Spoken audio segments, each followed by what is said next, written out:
Hi everyone, welcome back. ನೀವು ನೋಡ್ತಾ ಇದ್ದೀರಾ ಸ್ಟೂಡೆಂಟ್ ಸೊಲ್ಯೂಷನ್ ನೋಡೋ ಚಾನಲ್. ಎಲ್ಲ SSLC ಮತ್ತು PUC ವಿದ್ಯಾರ್ಥಿಗಳಿಗೆ ನಮ್ಮ ಚಾನಲ್ಗೆ ಸ್ವಾಗತ. Big shocking updates, good updates, latest ಬದಲಾವಣೆಗಳು ಕೂಡ ಎಲ್ಲ ಬಂದಿದ್ದಾವೆ. SSLC ಮತ್ತು PUC ವಿದ್ಯಾರ್ಥಿಗಳು ದಯವಿಟ್ಟು ನೀವು ಚಾನಲ್ಗೆ ಸಬ್ಸ್ಕ್ರೈಬ್ ಆಗಿ, ವಿಡಿಯೋ ಇಷ್ಟ ಆದರೆ ಲೈಕ್ ಮಾಡಿ ಸಪೋರ್ಟ್ ಮಾಡ್ಬೋದು. ಇಲ್ಲ ಮೇನ್ ಥಿಂಗ್ ಏನಂದ್ರೆ ನಿಮಗೆ ಗೊತ್ತಿರೋಗೆ ಗುಡ್ ನ್ಯೂಸ್ ಬಗ್ಗೆ ಮಾತಾಡ್ತೀನಿ, ಆಮೇಲೆ ಬ್ಯಾಡ್ ನ್ಯೂಸ್ ಬಗ್ಗೆ ಹೋಗ್ತೀನಿ. ಗುಡ್ ನ್ಯೂಸ್ ಆಲ್ರೆಡಿ ಗೊತ್ತಿದೆ ಅನ್ಕೋತೀನಿ.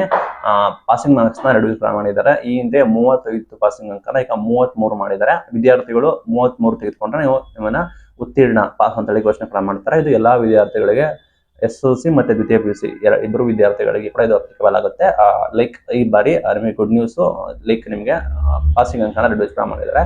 ಇದು ಅಪ್ಲಿಕೇಬಲ್ ಆಗುತ್ತೆ. ಆಲ್ರೆಡಿ ಅಂತಿಮ ಟೈಮ್ ಟೇಬಲ್ ಅನೌನ್ಸ್ಮೆಂಟ್ ಮಾಡಿದ್ದಾರೆ. ಯಾರೆಲ್ಲ ವಿದ್ಯಾರ್ಥಿಗಳು ಕೂಡ ಇದ್ದಾರೋ SSLC PUC ವಿದ್ಯಾರ್ಥಿಗಳಿಗೆ ಅವರಿಗೆ ಇದನ್ನ ಉಪಯೋಗ ಮಾಡ್ಕೋಬೇಕಾಗುತ್ತೆ.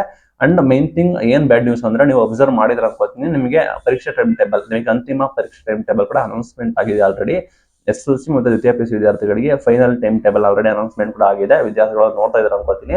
ಅಲ್ಲಿ ನೀವು ಗಮನಿಸಬೇಕಾದ ವಿಷಯ ಏನಂದ್ರೆ, ನಿಮಗೆ ಅಲ್ಲಿ 2 ಟೈಮ್ ಟೇಬಲ್, ಲೈಕ್ ನಿಮಗೆ ಪರೀಕ್ಷೆ 1, ಪರೀಕ್ಷೆ 2 ಟೈಮ್ ಟೇಬಲ್ ಮಾತ್ರ ಅನೌನ್ಸ್ಮೆಂಟ್ ಕೂಡ ಆಗಿದೆ.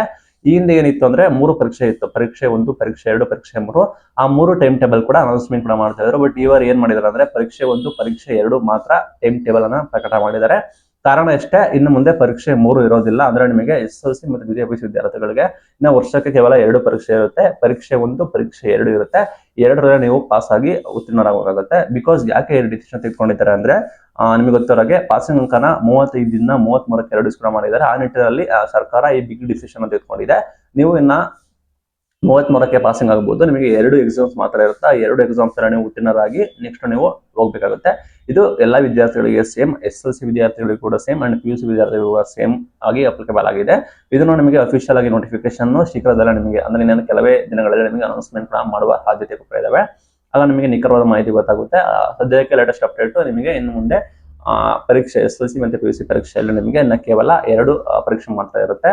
ಲೈಕ್ 3 ಇದ್ರೆ ವಿದ್ಯಾರ್ಥಿಗಳಿಗೆ 3 ಪರೀಕ್ಷೆ ಅಟೆಂಡ್ ಮಾಡಿ ಬೇಕಾದ್ರೆ ಅವರ ಮಾರ್ಕ್ಸ್ ನ ಇಂಪ್ರೂವ್ ಮಾಡಬಹುದಿತ್ತು. ಲೈಕ್ ಈಗ 2 ಕೂಡ ಮಾಡಿದ್ದಾರೆ. ಇದನ್ನ ಪಾಸಿಟಿವ್ ಆಗಿ ಆಗುತ್ತಾ ನೆಗೆಟಿವ್ ಆಗುತ್ತಾ ಗೊತ್ತಿಲ್ಲ.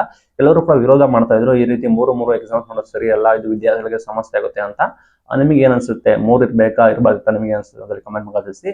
ಲೈಕ್ ನನ್ನ ಪ್ರಕಾರ 3 ಸಾಕಷ್ಟು ಲ್ಯಾಗ್ ಆಗ್ತಾ ಹೋಗುತ್ತೆ. ಲೈಕ್ ನಿಮಗೆ 2 ಇದ್ರೆ ಉತ್ತಮ. ಲೈಕ್ ನಿಮಗೆ ಫಸ್ಟ್ ಎಕ್ಸಾಮ್ ನ ಬರಿಬಹುದು. ನಿಮ್ಗೆ ಏನಾದ್ರು ಮಾರ್ಕ್ಸ್ ಇಂಪ್ರೂವ್ ಮಾಡಬೇಕು ಅಂತ ಇದ್ರೆ ಆಲ್ರೆಡಿ ನಿಯಮ ಇದೆ, ನೀವು ಮಾರ್ಕ್ಸ್ ಇಂಪ್ರೂವ್ ಮಾಡೋರು ಮರಿಬಹುದು. ಮತ್ತೆ ರಿಪೀಟರ್ಸ್ ಇರ್ತಾರೆ, ಅಥವಾ ಯಾರೋ ಸಬ್ಜೆಕ್ಟ್ಗಳು ಬಾಕಿ ಉಳಿದಿರ್ತವೆ ಅವರು ಇರ್ತಾರೆ, ಅವರು ಕೂಡ ಇದನ್ನು ಯುಟಿಲೈಸ್ ಮಾಡ್ಕೋಬಹುದು. ಲೈಕ್ ನಿಮಗೆ ಸಮಸ್ಯೆ ಎಕ್ಸಾಮ್ ನ ಬರೆದು ನೀವು ಈಸಿಯಾಗಿ ಪಾಸ್ ಆಗಿ ನೀವು ನೆಕ್ಸ್ಟ್ ಸೆಮಿಸ್ಟರ್ಗೆ ಆರಾಮಾಗಿ ಹೋಗ್ಬೋದು. ಇದು ನಿಮಗೆ ಪಾಸಿಟಿವ್ ಆಗುತ್ತೆ, ನೆಗೆಟಿವ್ ಆಗುತ್ತೆ. ನಿಮಗೆ ಏನ್ ಅನ್ಸುತ್ತೆ? ಇದು ಗುಡ್ ಡಿಸಿಷನ್ ಅಥವಾ ಬ್ಯಾಡ್ ಡಿಸಿಷನ್ SSLC PUC ವಿದ್ಯಾರ್ಥಿಗಳಿಗೆ ಅಂತ ಹೇಳಿ ಕಮೆಂಟ್ ಮೂಲಕ ತಿಳಿಸಿ. Thank you for watching till end. Thank you.